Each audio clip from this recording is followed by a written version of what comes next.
1,000 years ago, a man declared that if he lost, humanity would perish, and if he won, humanity would be saved. Striking his sword with a yellow slash, he announced that he would not lose this battle because he was the one who held both the strongest titles, Mage and Saint Sword. The pinnacle of humanity, the one and only Magic Sword Saint Westgarden Balua. He cast a luminescent magic upon his sword and prepared to begin. Jumping into the air, he readied his attack against a colossal beast with horns and long, sharp teeth. The monster struck first, but Balua managed to block. The force threw him back, though he quickly regained balance. Deciding to retaliate, he conjured a magic circle from which multiple projectiles emerged, launching at the beast, but the monster countered by forming a barrier that blocked the entire assault. The demon mocked him, claiming the attack was ineffective, and launched its own purple strike. Balua shielded himself with magic and endured the blast. Then he gathered power for a special grade magic. Prism Ruler multiple elemental magics swirled around him, converging into his hand until they collapsed into the form of a glowing magical sword. It was originally a spell of pure destruction, but in his hands it transformed into a blade capable of cutting through everything in the world. Excited, he lunged toward the monster with dazzling blue energy dispersing from his strike. In his assault, he declared that this was humanity's strongest power, demanding the demon savor it to the fullest. When the dust settled, blood dripped from the wound he inflicted. He had managed to sever the monster's massive arm. Exhausted, Balua fell to the ground, huffing heavily while still gripping the glowing sword. The Demon King, wounded, admitted that being struck so deeply was unexpected.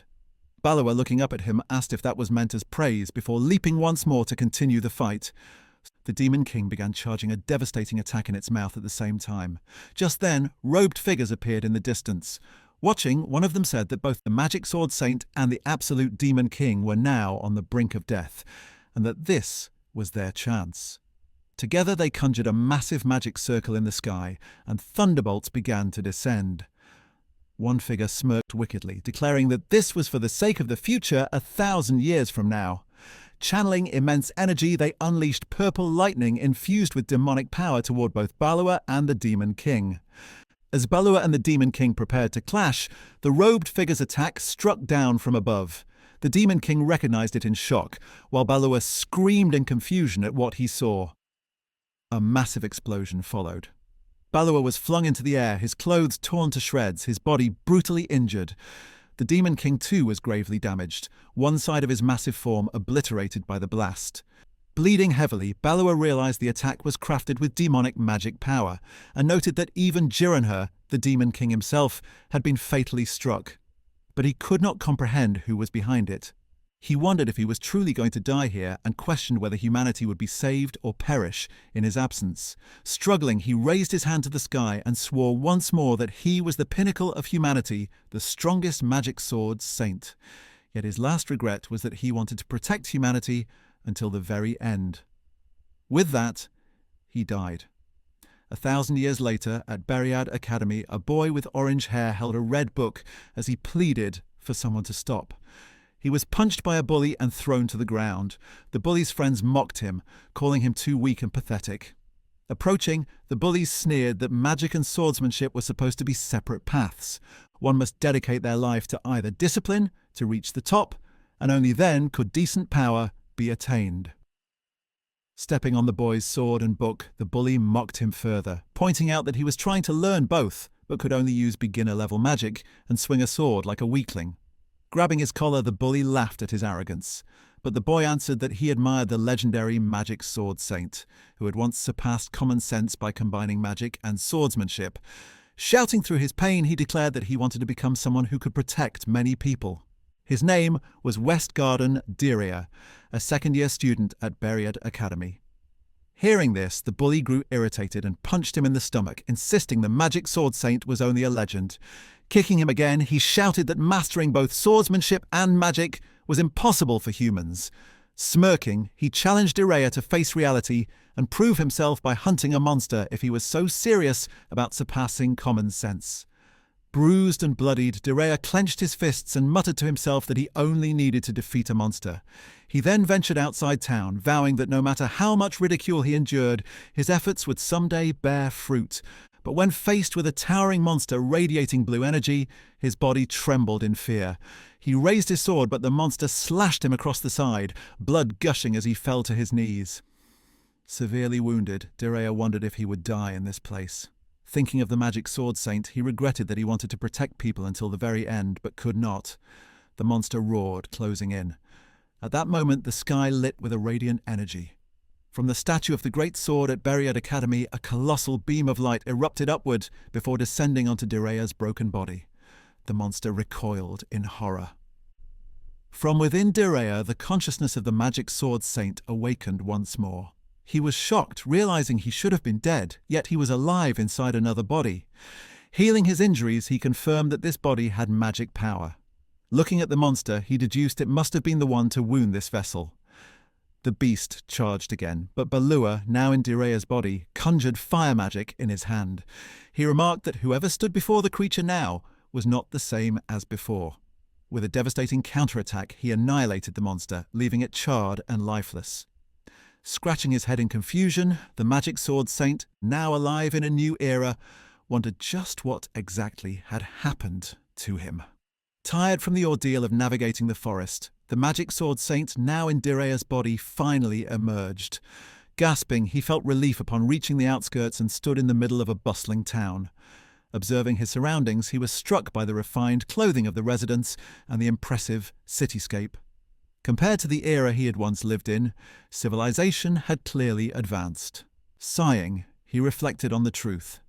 During his final battle with the Demon King Giranher, he had indeed been struck down by the attack of the mysterious demon clan members.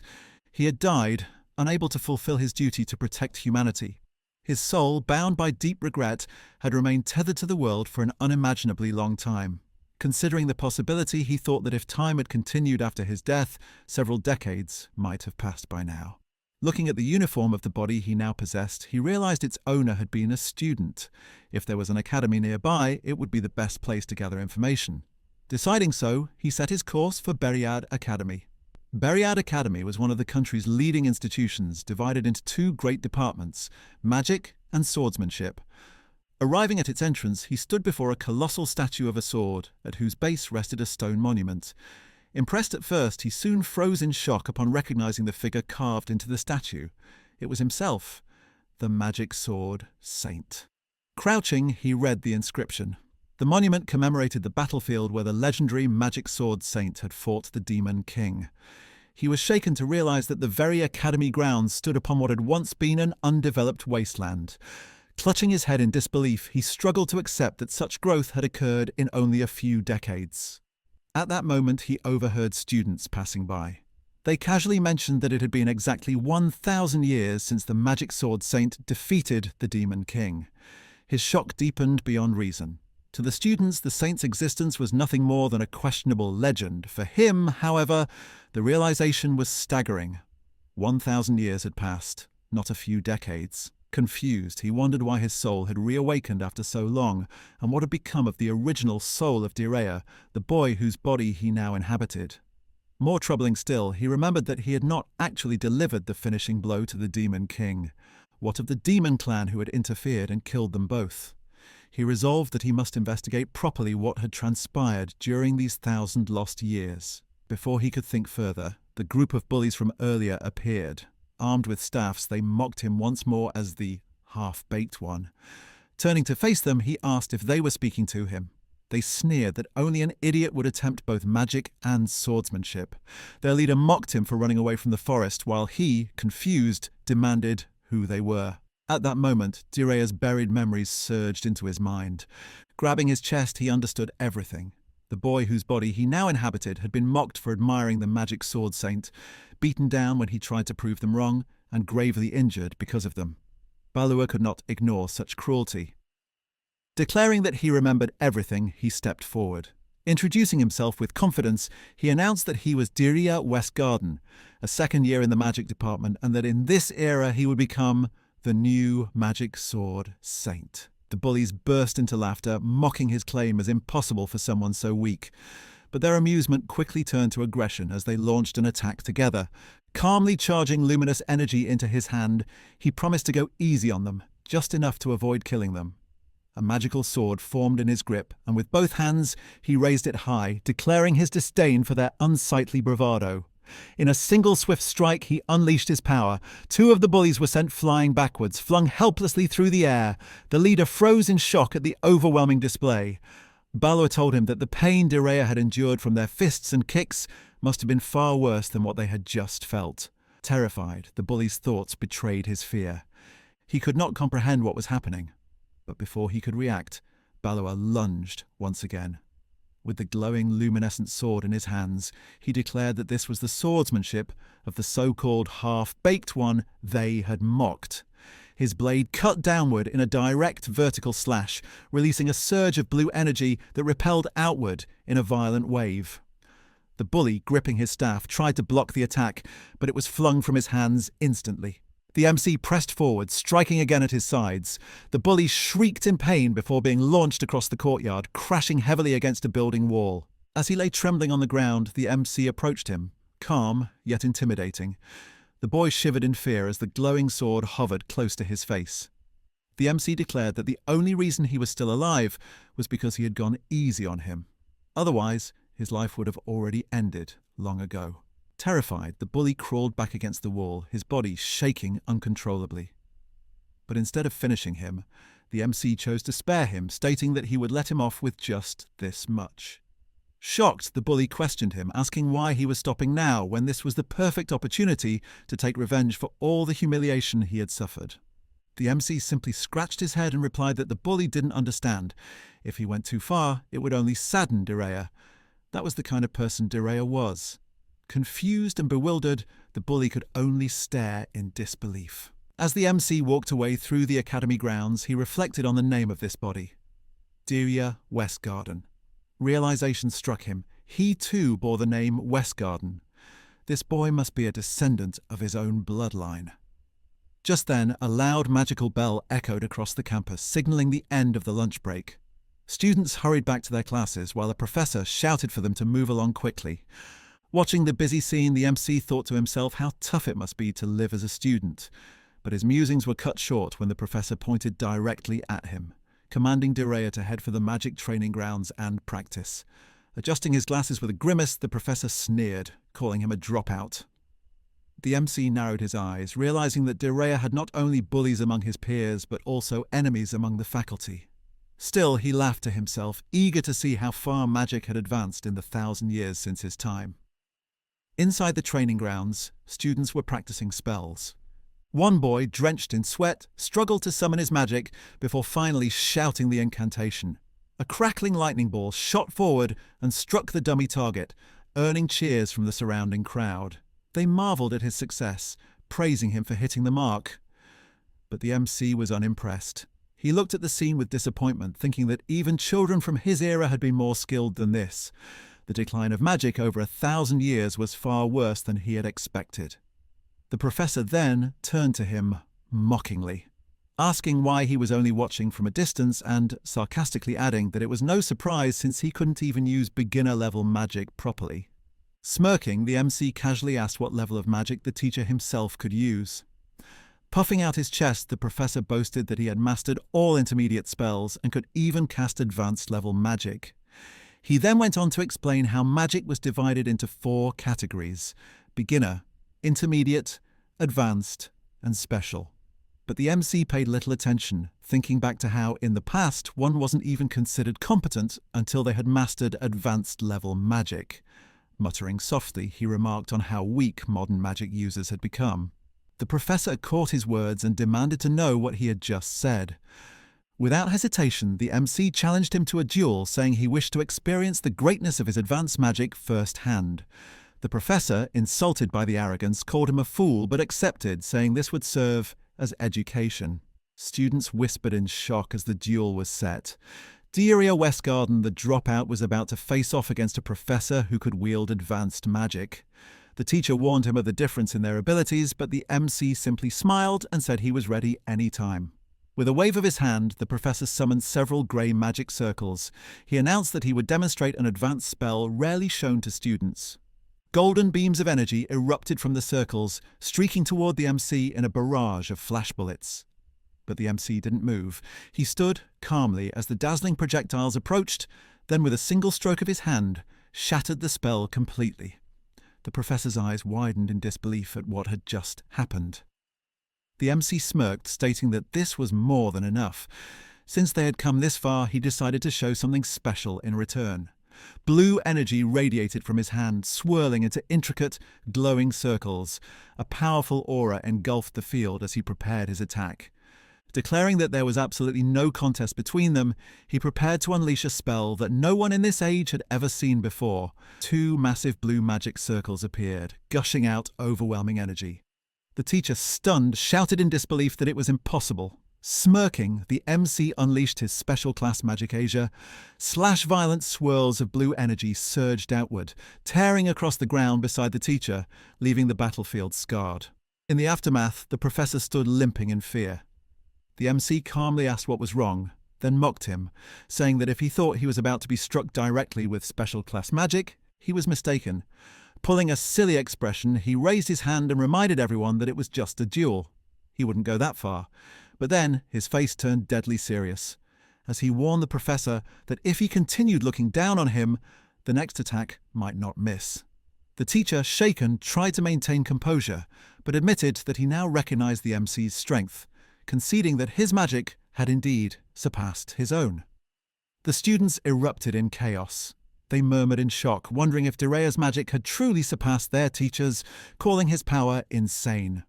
With a confident smile, the MC thought to himself that at least fewer people would mock Direa now. The professor, still rattled, pressed further, asking when Westgarden had obtained such strength. The MC was baffled, unable to give a real answer. Inwardly, he thought about his situation. The Magic Sword Saint from 1,000 years ago now resided within him. But if he were to say that, nobody would believe him. Scratching his head awkwardly, he laughed it off, saying maybe he had just figured out the trick to magic.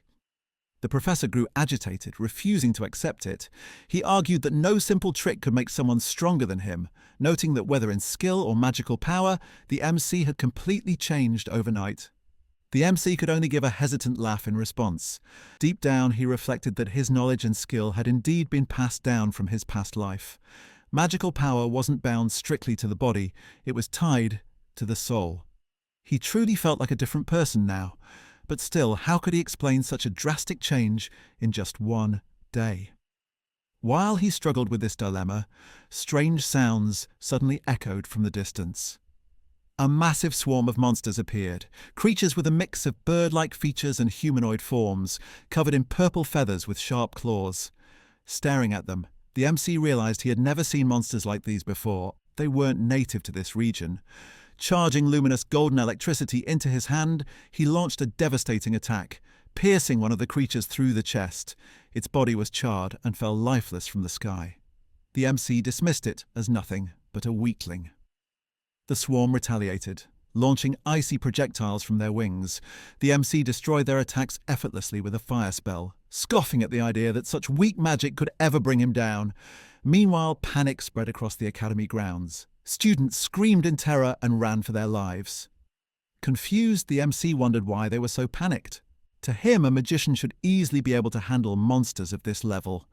But then the professor stepped forward, declaring that as a teacher, he couldn't abandon his students. Summoning multiple magic circles, he launched a barrage of flash bullets at the swarm. The golden projectiles struck several of the monsters, yet many remained. The MC observed grimly, realizing that in this weakened age of magic, even a swarm of such low-level monsters could be considered a serious threat. Behind him, however, a brave student stood her ground, casting a fire spell against the attackers. The MC noticed her courage and smiled. Her power was weak, but with that determination she could grow stronger if trained properly. Suddenly, one of the monsters swooped toward her. She froze, unable to defend herself, but in that instant, the MC dashed forward with incredible speed, pulling her out of harm's way. Setting her safely on the ground, he told her to watch closely. The MC conjured a fire spear spell.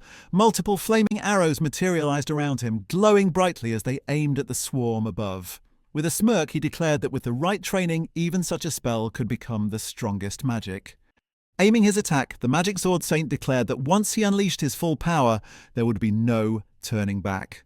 Multiple projectiles shot forth, exploding on impact as smoke and embers filled the battlefield. Forming another spell in his hand, he noted that this magic was completely different from anything of the current era. Witnessing the sheer scale of his power, the girl nearby gasped in disbelief. One of the remaining monsters charged toward him, but he stood calmly in front of her, unfazed. He explained that while most mages have a moment of vulnerability when casting spells, such openings only matter if the opponent is ordinary. He was anything but ordinary. Summoning a gleaming blue sword, he cut the monster clean in half with a single horizontal strike. Smirking, he declared himself the peak of both magic and swordsmanship, and that close combat was his true domain.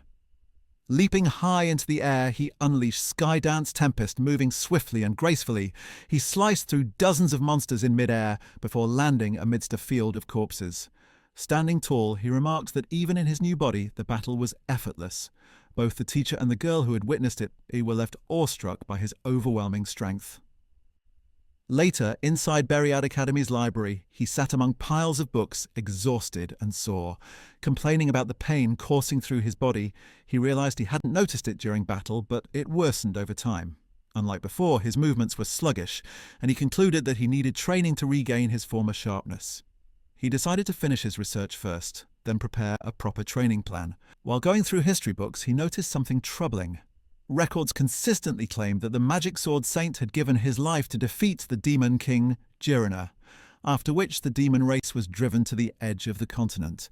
Yet the accounts felt incomplete. Despite his death at the hands of mysterious figures and Giranher's mortal wounds, history only spoke of a glorious victory, with no mention of what truly happened.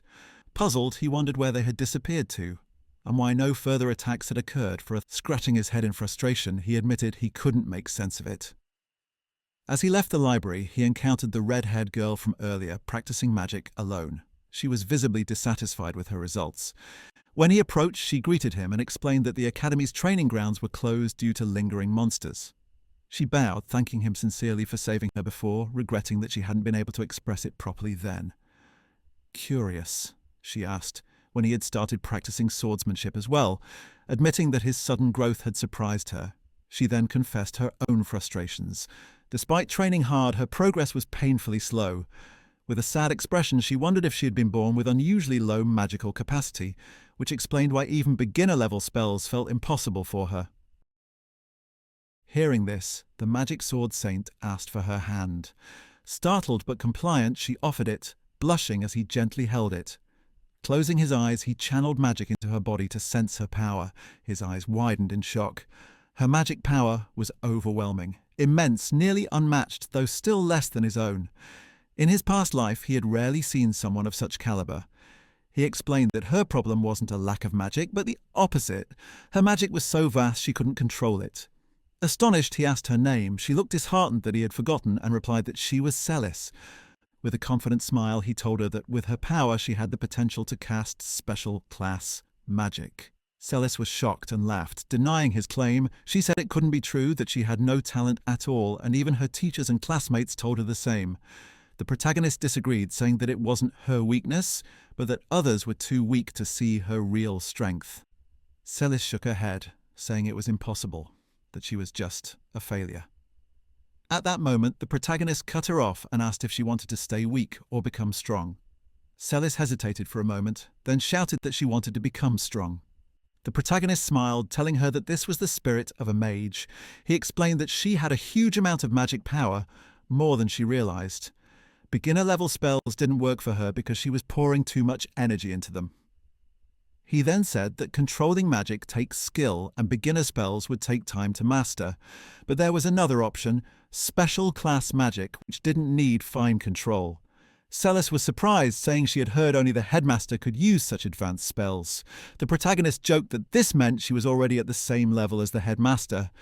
Embarrassed, Celis quickly denied it, but he told her that since special class magic needed massive magic power, she was more than capable. Celis felt overwhelmed, saying things were moving too fast for her to keep up, but the protagonist told her it was fine, and said he would teach her her first special class spell. With a smirk, he said casting it was no different from beginner spells. Celis thought to herself in disbelief, scared but also excited. She couldn't believe she was really about to try special class magic. The protagonist stepped back and explained that the spell was Prominence Gate, a fire beast spell that was easier to handle than others. Nervous, Celis compared it to Fire Spear in her mind, but then gathered her courage and pushed away her doubts. She told herself she would become stronger no matter what. The protagonist noticed her resolve and said she was ready. Celis worried that the magic might destroy everything around them, but he told her to aim straight at him instead, without holding back. So, Celis was shocked but agreed. She said she trusted him since he had taken down monsters by himself and decided to place her faith in him. With that, she raised her hand and started channeling her power. A giant red magic circle formed under her, flames swirled around her, and a huge gate with monster carvings appeared behind her. She was stunned at her own strength as the gate burst open with blinding energy. Shouting its name, Celis unleashed Prominence Gate. A massive ball of fiery energy rushed at the protagonist. Seeing it, he praised her and used his own spell, Tender Elimination. His shield wrapped around her attack, squeezed it down and erased it completely without leaving any damage behind. Celis stood frozen, shocked and even blushing. She asked who he really was, but he brushed it off, saying it didn't matter. What mattered was that she had cast special class magic. Celis was filled with joy, amazed that she had done it, even though she couldn't properly use beginner spells before. The protagonist, watching her reaction, thought to himself that she had far more talent than he expected. With mages getting weaker in their time, people like her were needed more than ever. Finally, he asked Celis if she would become his apprentice. Celis was surprised when he asked her to become his apprentice. The protagonist explained that out of everyone he had seen at the academy, she had the most talent. He told her she could refuse if she wished, but he believed she would regret it. If she accepted, he promised to train her into the strongest mage in the world. Smiling, Celis gave her answer. She wanted to become his apprentice. Blushing, she admitted that he had already changed her so much and there was no reason to refuse. She declared herself ready and asked him to teach her. Later, the two were seen traveling through a forest together. The protagonist asked why they were in such a place, and Celis awkwardly explained that it was because of her low practical grades. The academy had given her extra tasks. Their current mission was to reach an altar deep within the forest and channel magic into the communication device there. Celis guessed that he must have been given the same assignment as well. She admitted that, after the monster attack incident, she had been too afraid to attempt it alone. The protagonist asked why she had not simply waited, since classes had been cancelled that day. Nervously, Celis admitted that she thought she had to hurry. Watching her behaviour, he wondered to himself if his apprentice was really this clueless. Still, he decided it did not matter. As long as she was with him, she would be safe. As they walked through the forest, he voiced concern for students who could not even use beginner magic, questioning what would happen to them if monsters appeared. Celis reassured him, saying that the area around the academy was generally safe. Most monsters in the kingdom's territory were weak and rarely attacked humans. However, she added that there was one dangerous giant monster near the hill close to the academy, and it was best to avoid that place. The protagonist immediately thought of the giant beast he had encountered outside the academy, considering it far too weak to be called a true threat. He remembered that in his time many powerful monsters had lived in the area. Celis responded that such strong monsters must have existed more than 1,000 years ago, during the era when the legendary Magic Swordsaint defeated the Demon King. After that battle, the demon race had retreated, and the monsters, who grew stronger by absorbing magic, had steadily weakened. That, at least, was the story told. The protagonist thought deeply. It seemed true that after demons disappeared and monsters weakened, humans also declined in combat ability. But if so, why were monsters beginning to appear again? Remembering the swarm that had attacked the academy earlier, he realized that he had never seen such creatures before. Just then, a group of monsters appeared before them. Pointing to them, the protagonist asked Celis if she truly believed these monsters were harmless. Terrified, Celis admitted she did. The monsters charged at them, but the protagonist launched a barrage of magic that cut through them in an instant. He observed that monsters which attacked humans were beginning to spread everywhere. Celis grew worried, admitting that at the current academy, hardly anyone had real combat experience against such threats. At this rate, she feared there would be casualties. The protagonist answered firmly that this proved his decision to take an apprentice had been the right one. Before their conversation could continue, more monsters appeared from behind. Standing confidently, the protagonist said that at least one mage with real combat experience was about to be added to the academy. Celis froze in fear, asking if that meant what she thought. The protagonist cut her off, taking the map from her hands. He declared that a little danger was perfect for training, and that for an apprentice, fierceness was exactly what was needed. Pointing at the monsters, he ordered Celis to prove her resolve by taking them down herself. The monsters lunged at her, and she became scared. The MC instructed her to calm down, telling her that if she used her true power, monsters like those would be easy to crush. Hearing this, Celis strengthened her resolve and replied affirmatively, saying she would be fine and could do it. With that, she used her special class magic prominence gate. Fire magic erupted from the massive gate and directly struck the monsters. They writhed in pain, and in the aftermath, nothing remained but their burnt corpses. Celis rejoiced with happiness, exclaiming that she had done it and defeated a monster for the first time. The MC smiled and praised her, saying she had done well, just as he had expected from his chosen disciple. He explained that as she gained real combat experience, she would improve her control over magic, learn to manage her power, and eventually be able to use spells beyond advanced magic. But suddenly monsters appeared behind the MC and lunged to attack him. Celis cautioned him, but at the final moment he dodged without even looking back. He then punched one of the monsters. More monsters rushed at him, but the MC delivered multiple jabs of punches that completely incapacitated the horde. Another monster growled and lunged at him, but the MC raised his foot and kicked it, sending it flying until it crashed against a tree. The MC then calmly remarked that eventually he would like Celis, as a mage, to handle situations like this as well, hinting that he wanted her to learn hand-to-hand combat like him. Celis grew nervous and protested that it was impossible. The MC replied that even mages could benefit from fighting bare-handed, as it could come in handy during emergencies. Celis admitted that might be true, but before she could continue, the MC interrupted, dismissing the matter and saying they should move on. Looking at him, Celis thought that although she was prepared for this, her master was completely beyond the norm. The MC then told her that he would leave the fighting ahead to her, while he would ensure any fires were put out before spreading. Hearing this made Celis nervous. After arriving at the altar, the MC said that this was the stone altar. Celis, however, was completely exhausted. Seeing her, the MC asked what was wrong. Annoyed, Celis replied that she was exhausted. She thought to herself that just reaching here had already pushed her to her limit, as she had used advanced magic 5 times. The MC responded with disappointment, questioning whether she was already tired after just 5 spells. Celis angrily retorted that trying to reason with him had been a mistake on her part. She then said that, regardless, they had managed to reach the stone altar somehow. Moving closer to it, she added that if she channeled her magic into the device, the assignment would be complete.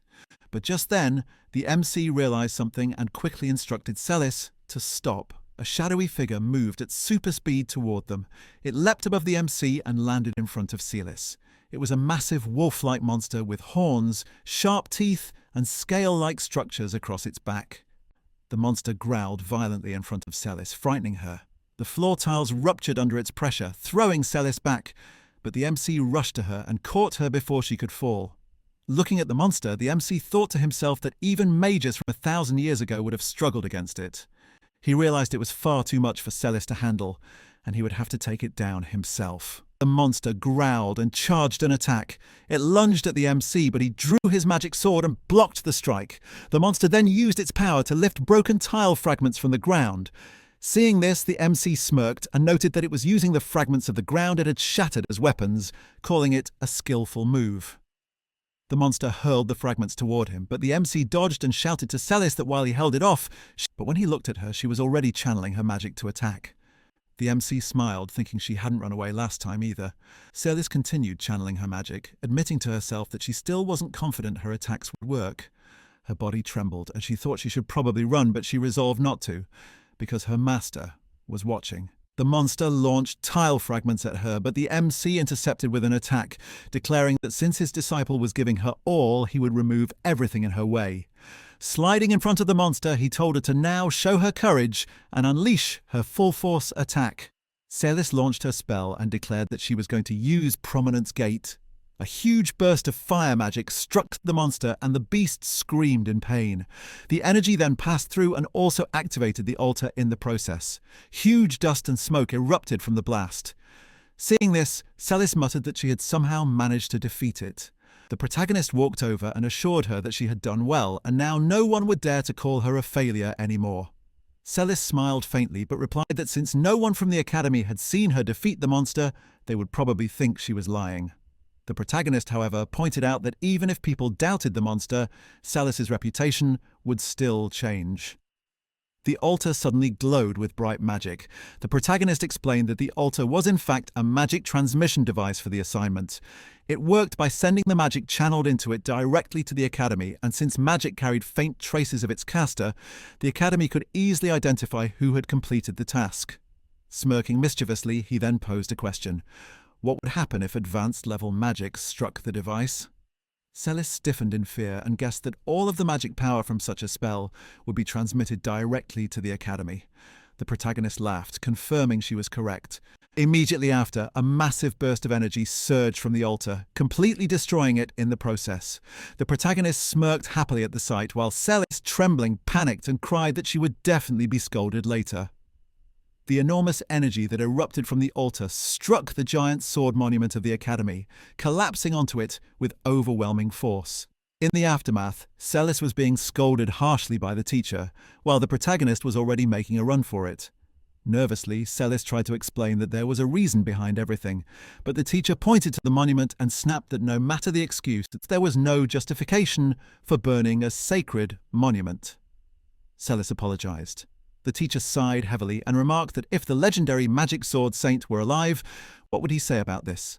The protagonist, laughing, commented that the saint probably wouldn't care at all. The teacher glared and demanded how he could possibly know that. Still, the teacher admitted that Celis had completed the assignment, which made her rejoice with relief. However, the teacher pressed further, saying that both she and Westgarden had been considered failures until recently, and asked what exactly had changed with them. The protagonist explained that nothing sudden had happened with Celis. It was simply that her latent talent had been overlooked by everyone but him. Uneasy, the teacher then questioned directly who Westgarden really was. The protagonist panicked at the remark but quickly tried to deflect, reminding the teacher that he had also been assigned the same task as Celis.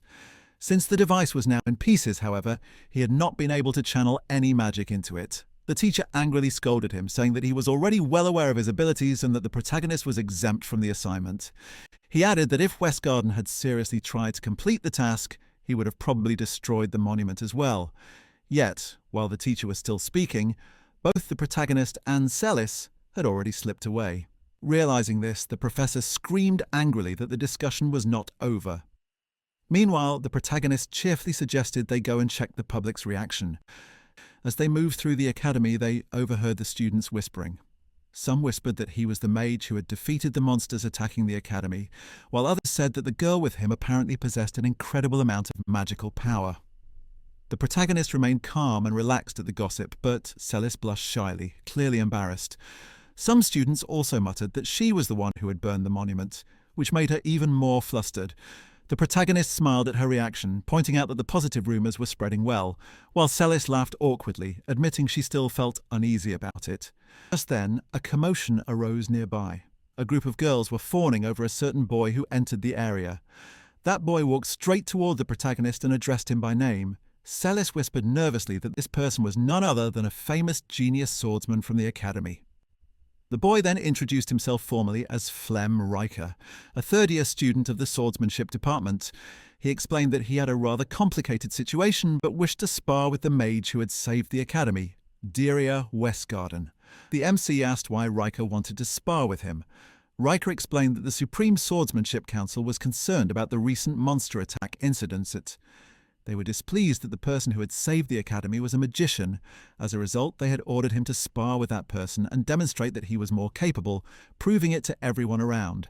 Sighing and scratching his head, he admitted that it was embarrassing and that the council was only concerned with protecting their own authority. The MC then turned to Celis and asked what the Supreme Swordsmanship Council was. Everyone was baffled by his question. Coming closer to him, she explained that the Supreme Swordsmanship Council and the Central Magic Institute were the two main institutions of the country. She elaborated that the organization governing all swordsmen in the nation was the Supreme Swordsmanship Council, while the institution overseeing magicians was the Central Magic Institute. Both wielded significant power, and the two had been at odds for a long time. The MC asked what she meant by "at odds." Celis explained that they had been fighting over which was superior, magic or swordsmanship. The MC replied that such a conflict was ridiculous, as it would depend on the situation. Celis admitted she thought so too, but added that because of that rivalry, magicians and swordsmen generally did not get along well. Riker once again asked if the MC would spar with him, saying he would appreciate it as a favour.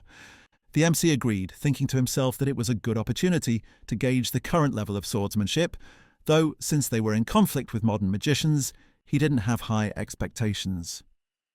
The MC then asked Riker if he was truly called a genius swordsman. Riker replied modestly that it was not so impressive. He just happened to like swords a little more than most people. Celis whispered that Senior Flem was actually known as the strongest swordsman in the academy and warned the MC to be careful. The MC smirked and told her not to worry, because her master was not just at the top of the academy, but stood at the pinnacle of the entire world. They arrived at Buried Academy's arena. Looking around, the MC remarked with surprise that such a place existed inside the academy. At a distance, girls stood alongside Celis. While Celis cheered for the MC, the other girls were cheering for Riker. The MC made a disappointed face at the scene. Taking a wooden sword, Riker said he would fight using that, and that the MC was free to use magic as he liked. The MC responded with surprise, saying he had no intention of using magic. Taking up a wooden sword himself, he said they should stick to swordsmanship, otherwise it wouldn't be fair. Riker grew serious and reminded him that he had heard the MC was a magician. The MC replied that while he could use magic, that didn't make him a magician. Hearing this, Riker grew angry and said he understood. The MC realized Riker was upset and thought to himself that in modern times it was common to choose either magic or swordsmanship. Perhaps Riker assumed that someone who had chosen magic had only picked up a sword for fun. But then, the MC remembered that he had used swordsmanship techniques to defeat monsters. Still, he sighed at the misunderstanding. The MC apologized, saying he hadn't meant to insult him. Releasing his aura, he declared that he took pride in his swordsmanship, and that once they crossed swords, Riker would understand. Riker accepted and told him to show it, the swordsmanship of someone who used magic. Riker then said they would begin on the count of 3. The MC agreed. Riker began counting, 1, 2, 3, and immediately lunged at the MC. The MC calmly blocked his attack. Riker was shocked, and they began sparring intensely. Riker continued his relentless attacks, but all of them were parried. He thought in frustration that his attacks were being stopped, so he unleashed multiple slashes at high speed. Smoke and dust filled the air, but when it cleared, the MC was completely fine. Riker exclaimed in disbelief, thinking it was impossible. To possess such a high level of skill and also be able to use magic, could it be that the MC was like the legendary Magic Sword Saint? Riker dashed forward at high speed, but even that attack was easily blocked. Looking at Riker's wooden sword, the MC remarked that it was not bad, just as the sword shattered from the force of Riker's strike. So, the MC admitted that it had been a while since he had such a satisfying fight. He then declared that from here on, he would not hold back. Immediately, his body began radiating with a glowing blue energy. The protagonist used a magic spell to pull out the wooden sword placed on the sword stand. Grabbing it firmly, he prepared himself, radiating energy and declaring that the match would continue. His aura flared as he moved suddenly, appearing in front of Riker in an instant and swinging the sword. Riker managed to block the strike, but the sheer force pushed him backward. The protagonist pressed forward relentlessly, his continuous attacks forcing Riker onto the defensive. Even while sparring, he assessed Riker's strength. A genius swordsman, despite not holding back, Riker showed no signs of falling. The protagonist thought to himself that 1,000 years ago, such skill would have been more than enough. Riker leapt into the air, delivering a powerful slash, but the protagonist blocked it. Looking down, he noticed cracks spreading along the wooden sword in his hand. He remarked that the sword was far too fragile, to which Riker replied that his strikes were simply too strong. The sword had never cracked before. Pausing for a moment, Riker apologized, admitting that Direa's swordsmanship was genuine and that he had been wrong to doubt him. The protagonist only smiled, teasing that Riker was far too conscientious, something he disliked. Riker smiled back and thanked him sincerely. The protagonist then suggested they drop the formalities since they had already crossed swords. As his junior, he insisted Riker should call him by name. Riker chuckled at the intimidating nature of his junior before resetting his stance. With determination, he proposed that they settle the duel before the wooden sword completely broke.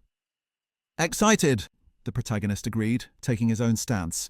Gathering energy into his blade, Riker resolved to challenge Direa with his full strength. He unleashed his secret technique, Infinite Slash.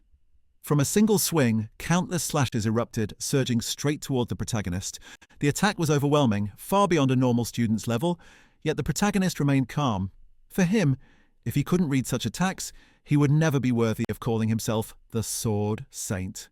With flawless fluidity and dexterity, he dodged each slash, weaving effortlessly through the storm of blades. In the next instant, he closed the distance and placed his sword at Riker's neck. Riker dropped his weapon, surrendering. With a sigh, he admitted that it truly felt as though he had faced the Sword Saint himself. At that moment, Celis came running over, congratulating the protagonist on his victory. Riker extended his hand with respect, acknowledging that it had been a good match. The protagonist shook it firmly, replying the same. He then asked whether this was truly okay, since Riker had been ordered by the Swordsmanship Society to defeat him.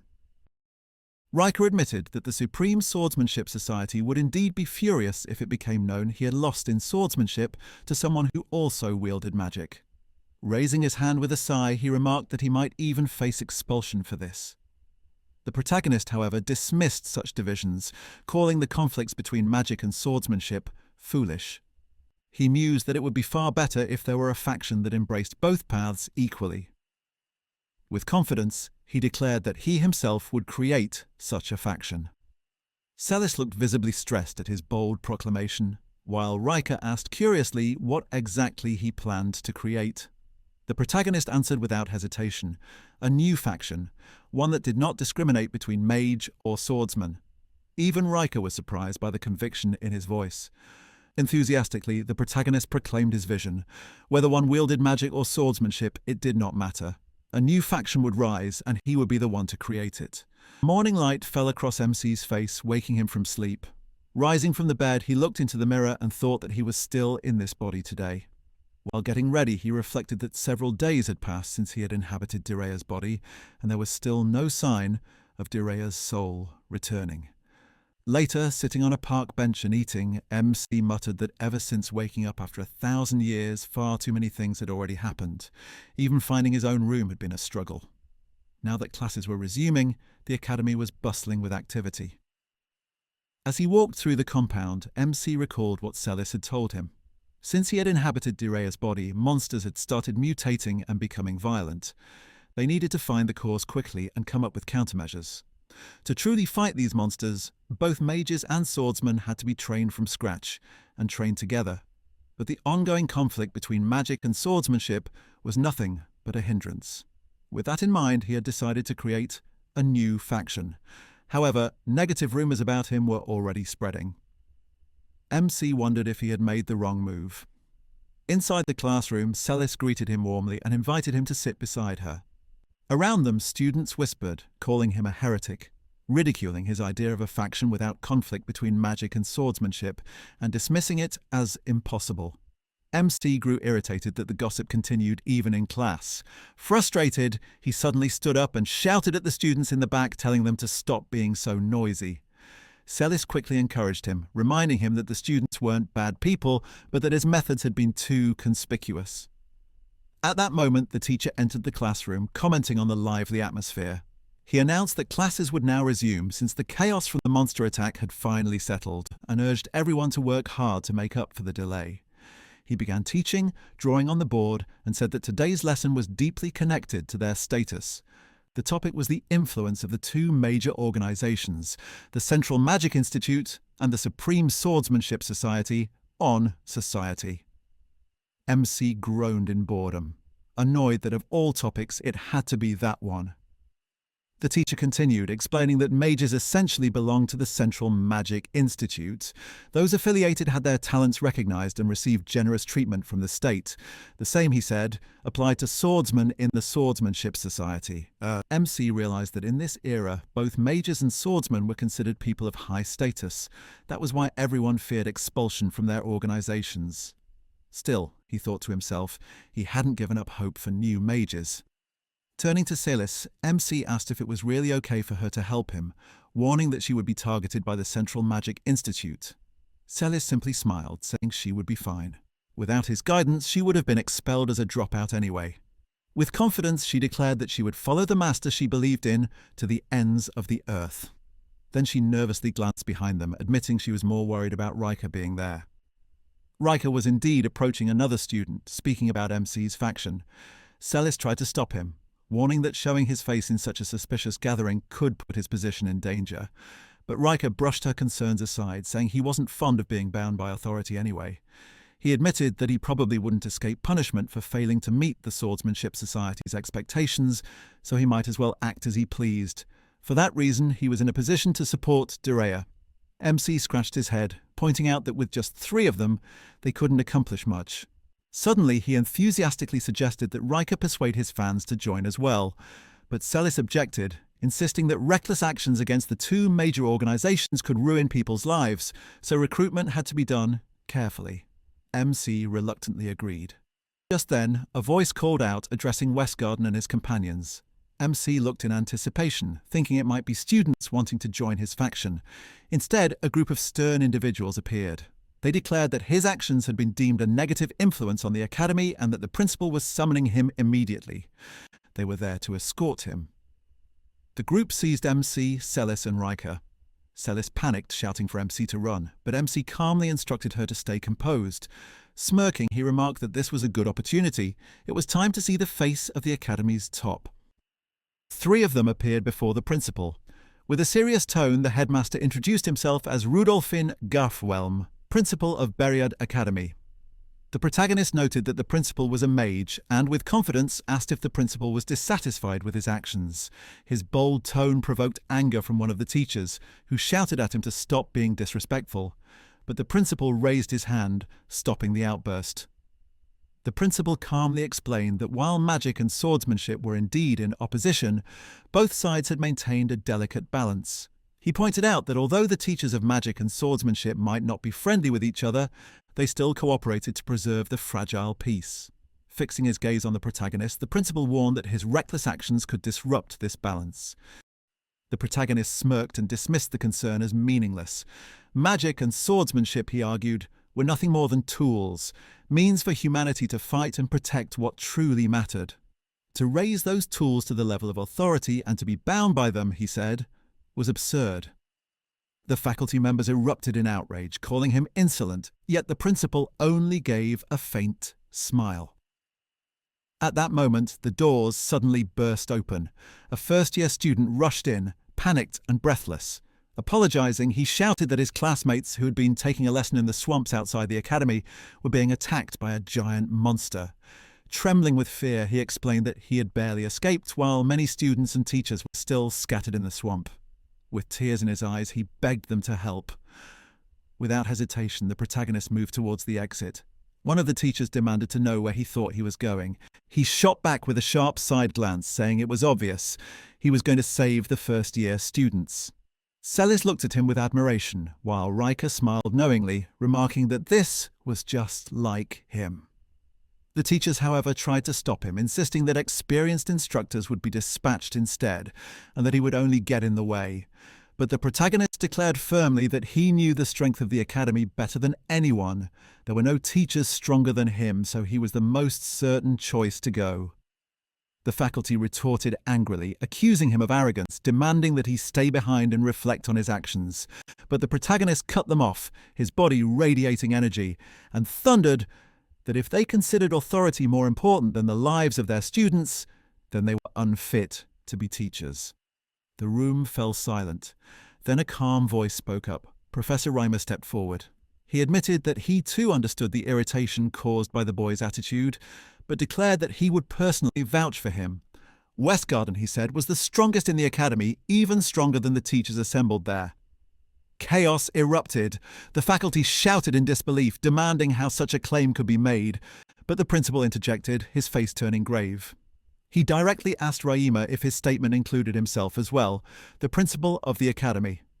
With hesitation, Reimer confirmed that it did.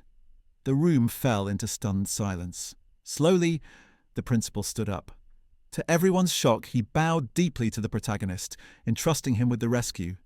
He pleaded with him to save the first-year students. The teachers gasped. One even screamed in panic, unable to believe what the principal had done.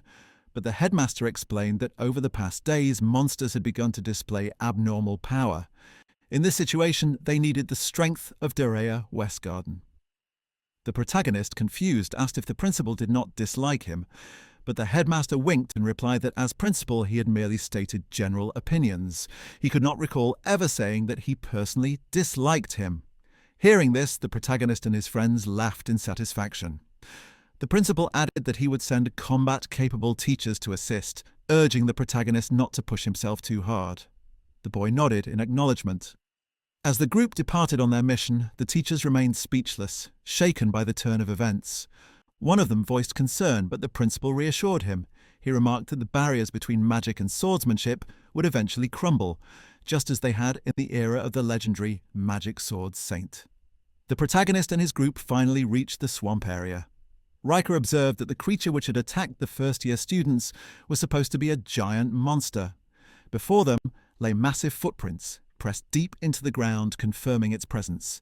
Riker remarked that they would not need to search much further. Suddenly, strange movements rippled behind Celis from within the lake. The protagonist drew his sword, noting that it was good they had found the monster's tracks. But before he could finish his thought, numerous monsters with humanoid bodies and fish-like heads emerged from the water. Armed with spears and swords, they immediately rushed towards Celis, but the protagonist swiftly intervened, fending them off. The battle erupted as he warned Riker not to let his guard down. Riker confidently responded, and the fight continued. More creatures kept emerging from the lake. One swung its weapon at Riker, but he blocked effortlessly and, with fast and elegant slashes, cut the monsters into pieces. He apologized, saying he could not spend too much time there. Witnessing his graceful technique, the protagonist praised him, calling him the genius swordsman, while Celis gasped in amazement. Riker, however, dismissed the title, humbly insisting that his swordsmanship was far inferior to Direa's. Just then, another monster lunged at him. Continuing his words, he stated that regardless of titles, he would do everything in his power to save the Academy students. With a swift and precise strike, he sliced the monster clean in half. Watching this, the protagonist joked to Celis that Riker was too cool and that he might fall for him. Celis laughed, but the mood quickly shifted as the protagonist reminded them that they needed to hurry and locate the missing students. The group pressed forward, following the trail of giant footprints. While running, the protagonist questioned why the first-year students were having class in such a dangerous place. He noted that while seniors like themselves could manage monsters, ordinary students would have a much harder time. Riker explained that the swamp contained something called miracle water, a rare substance said to greatly enhance the quality of tools when used in crafting. Each year, the first-year students of both the magic and swordsmanship departments held a joint class, competing to see which side could collect more miracle water. Riker continued, explaining that teachers usually instructed the students to search only around the entrance of the swamp. However, every year the students grew excited and ventured deeper inside.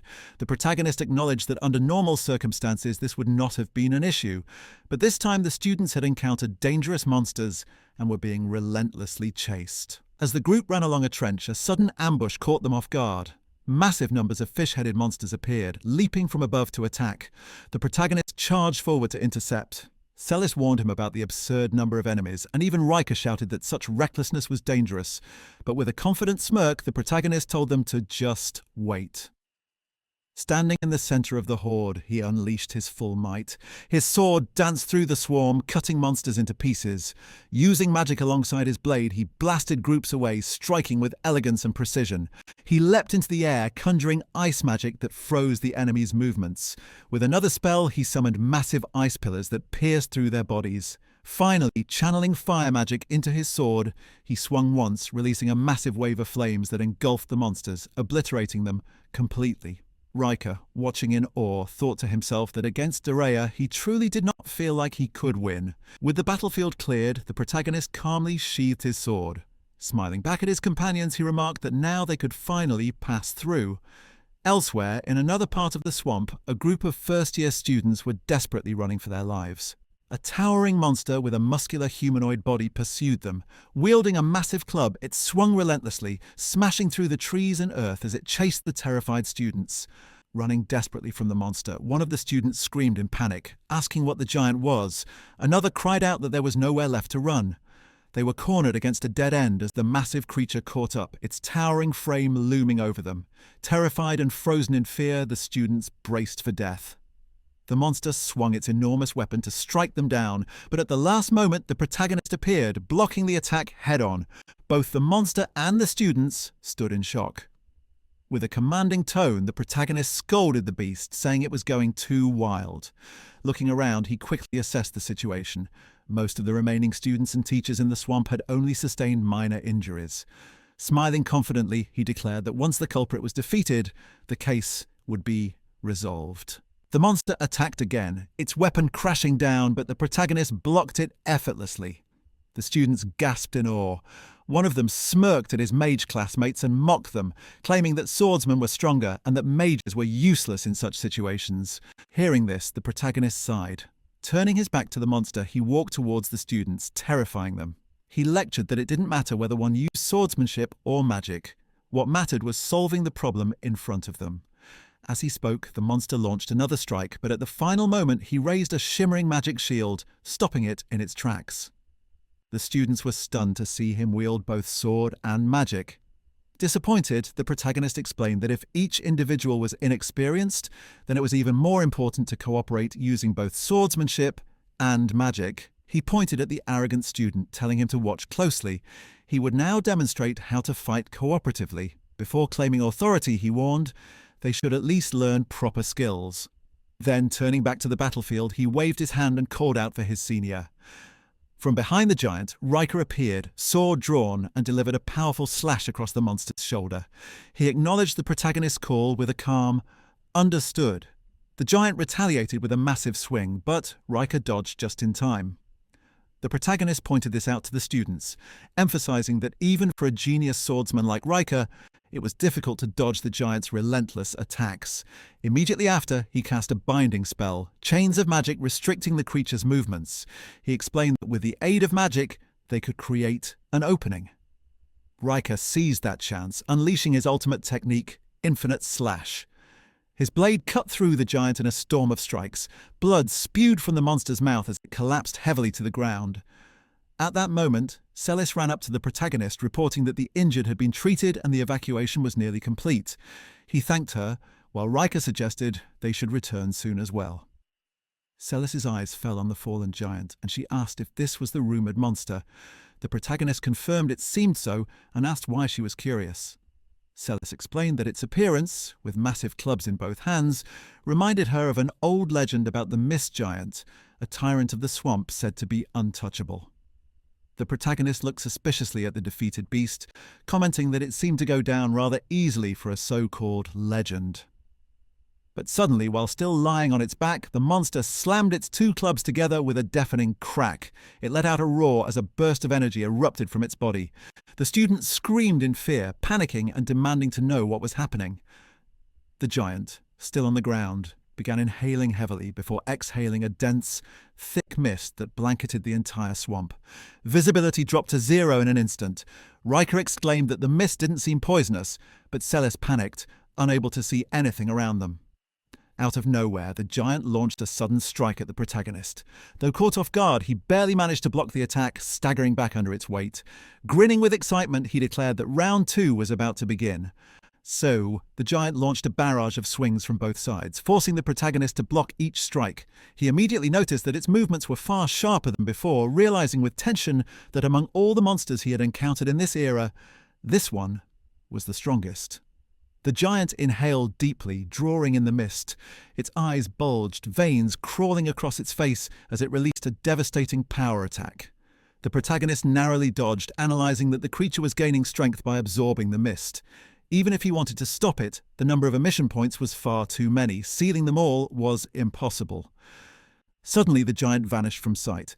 Alarmed, he warned the others to be careful. The students froze in tension, and just as Celis assured she would be careful, the monster reappeared directly behind her, lunging to strike. The protagonist reacted instantly, casting a rock-building spell. The ground shot upward and struck the giant, knocking it down before its blow could land. Seizing the opportunity, Riker leapt forward, appearing before the creature's face. With confidence, he delivered a horizontal slash across its features. Blood erupted from the wound, and the giant writhed in pain before bracing itself and vanishing back into the mist at high speed. Riker muttered in frustration that it had hidden itself again. The protagonist recognized it immediately. It had to be the mist giant Celis had spoken of. Celis, astonished, admitted she never imagined they would encounter a creature from legend.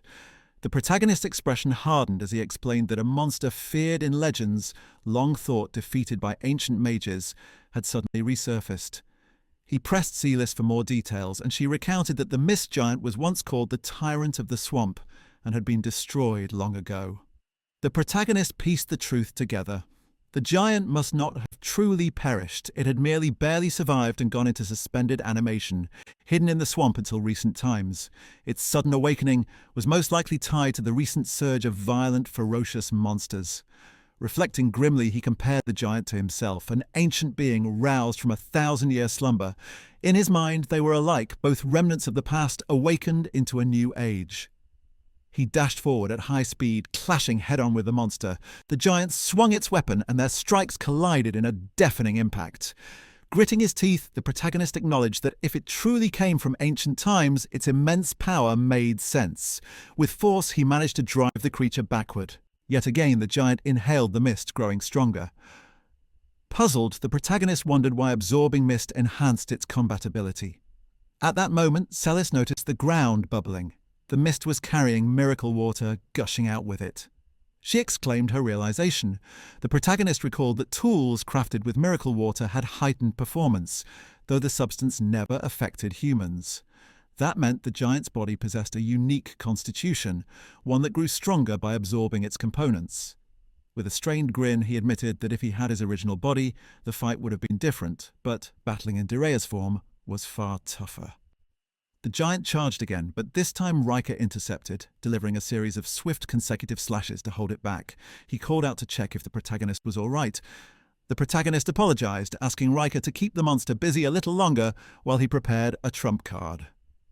Channeling immense magical power into his sword, flames swirled around him in a circular vortex. Behind him, a massive gate etched with monstrous carvings manifested. The students gasped. The mist itself was being blown away. Some shouted in disbelief, while Celis, stunned, recognized it as the Prominence Gate. But the protagonist corrected her. This was no ordinary gate. This was a superior version, a secret class spell. Prominence Advent energy roared as a massive fiery figure emerged from the gate, a colossal hand with sharp, blazing claws. The sheer pressure of its presence left the students breathless. Celis was stunned at the overwhelming power. The protagonist explained that while Prominence Gate borrowed fire from a being in another dimension, this time he had summoned a fragment of that very being itself. From the moment it appeared, their victory had already been decided. The blazing hand hovered above the mist giant as it growled defiantly. The protagonist shouted his command, urging it to incinerate everything. The colossal hand descended, crushing the mist giant completely. Fire and embers erupted violently, engulfing the battlefield in raging flames. Dust and smoke spread outward from the impact site, leaving the students stunned at the sheer scale of the attack. In the aftermath, a massive pit had formed on the ground, charred completely black with smoke still rising. There was no trace of the giant anywhere. Gasping in relief, the protagonist admitted that it had been dangerously close this time. With his body strained, he resolved that once he returned, he would need to retrain himself. Just then, the students rushed toward him with shining eyes. Excitedly, they praised both his magic and swordsmanship, calling it truly amazing. Pressing him with questions, they asked how they could learn to fight like that. The protagonist, in a serious tone, asked if they truly wished to gain the power to fight monsters. One of the students confessed that after experiencing the battle, they realized their current abilities were insufficient. Another admitted that they had thought themselves capable of defeating monsters, only to face crushing frustration. Together, they begged him to teach them how to become stronger. Smiling, the protagonist replied that in that case, there was a perfect faction for them to join. A few days later, the training grounds were filled with students practicing diligently. Watching them, the protagonist commended their effort, and the students respectfully thanked him for his guidance. With a smile, he recalled how, ever since the battle with the mist giant in the swamp, the first-year students who had witnessed the fight had decided to join his newly founded faction. The protagonist reminded them that the faction he created rejected any conflict between magic and swordsmanship, and the students shouted in unison that they understood. Even so, he couldn't help but feel concerned. Though he had been teaching the first years for several days, the teachers had yet to say anything about the faction. When he reported the Mist Giant's defeat to the principal, the surrounding teachers looked displeased, though the principal himself seemed satisfied. His thoughts were interrupted when Riker arrived with a message. The principal wished to discuss the faction and had summoned him to the office. Frustrated, the protagonist muttered that perhaps it had not been permitted at all. Together with Riker and Celis, he headed to the principal's office. The principal apologized for calling them, but explained that the teachers' opinions on the faction had finally been compiled. The protagonist was taken aback to hear it formally referred to as the Direa faction. The principal clarified that it was simply a convenient name for the faction he had created. The principal then explained that while he personally supported the faction, many teachers were opposed, since it directly challenged the existing norms. Therefore, he wanted the protagonist to once again demonstrate his power in front of the faculty. Celis protested, reminding him that Direa had already defeated the mist giant in the swamp, proving his ability. The principal agreed that her argument was valid, but pointed out that the teachers had not seen it firsthand. Some were even making baseless claims that perhaps the giant had been weak or that the group had simply run away. Riker, angered, called it an insult to Direa. The principal, however, had already prepared a solution. Using magic, he conjured a glowing cube into his hand, a magical medium capable of recording video. He asked Direa to complete a mission while having it recorded, ensuring undeniable proof for the teachers. With a heavy sigh, the protagonist accepted. Then, standing firm with confidence, he asked what the task would be. The principal explained that the previous night there had been a report of monster damage in a nearby town. The request was for him to resolve the situation using only his own power. Companions were allowed to accompany him, but only Direa himself could fight. With this footage, the teachers would have no choice but to acknowledge the faction. Smiling faintly, the principal asked if he could handle it. The protagonist grinned back, accepting the challenge without hesitation. The principal handed him the recording cube, and as he took it, Direa smiled confidently, declaring that he had been doing this kind of work since 1,000 years ago. The three of them headed to the nearby town. Celis held the cube in her hand and said that the monster's damage had already started.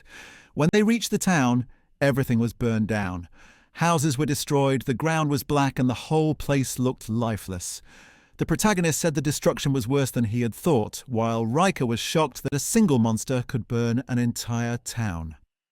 Looking around the ruins, Celis noticed that the people had at least managed to escape, but still, seeing the town where people once lived turned into ashes was heartbreaking. The protagonist crouched down and checked the burned remains. He realized that the flames which caused this much damage had to belong to a powerful monster. Suddenly, a loud noise came from above. The protagonist looked up and recognized it immediately. It was a dragon. A huge black dragon with red eyes, sharp teeth, and purple smoke leaking from its mouth. Its body was covered in a strange purple aura. Celis couldn't believe it, saying that dragons actually existed. The protagonist unsheathed his sword, thinking that even 1,000 years ago, dragons were rare, so it was natural for Celis to be surprised.